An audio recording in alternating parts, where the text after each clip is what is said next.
দুর্ঘটনায় মৃত্যু সিআরপিএফ জওয়ান, জখম এক। ছত্তিশগড়ের ধনতরি থেকে ফেরার পথে এই দুর্ঘটনা। খাপড়ি ব্রিজে সিআরপিএফ এর গাড়িতে ধাক্কা ট্রাকের। কথা বলবো রাজু, প্রতিনিধি রয়েছেন সঙ্গে। রাজু, ছত্তিশগড়ের যে ধনতারি রয়েছে সেখানে খাপড়ি ব্রিজের কাছেই এখন সিআরপিএফ এর এই কোবরা বাহিনীর 202 কোবরা বাহিনীর যে জওয়ানরা 4 জন তারা বাড়ি ফিরে আসছিল ছত্তিশগড় থেকে, এবং সেই সময় সেখানে একটি ট্রাকের সাথে তাদের গাড়ির সংঘর্ষ হয় এবং ঘটনাস্থলে 3 জন সিআরপিএফ জওয়ান মারা গেছে ইতিমধ্যে, এবং গুরুতর আহত এক জওয়ানকে সেখান থেকে উদ্ধার করে স্থানীয় হাসপাতালে ভর্তি করা হয়েছে।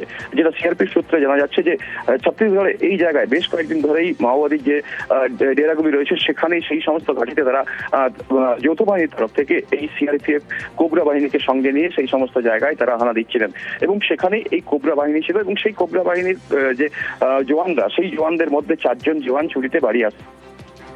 এই পথ দুর্ঘটনায় 3 জন জওয়ানের মৃত্যু হয়েছে এবং একজন গুরুতর আহত রয়েছে। বেশ।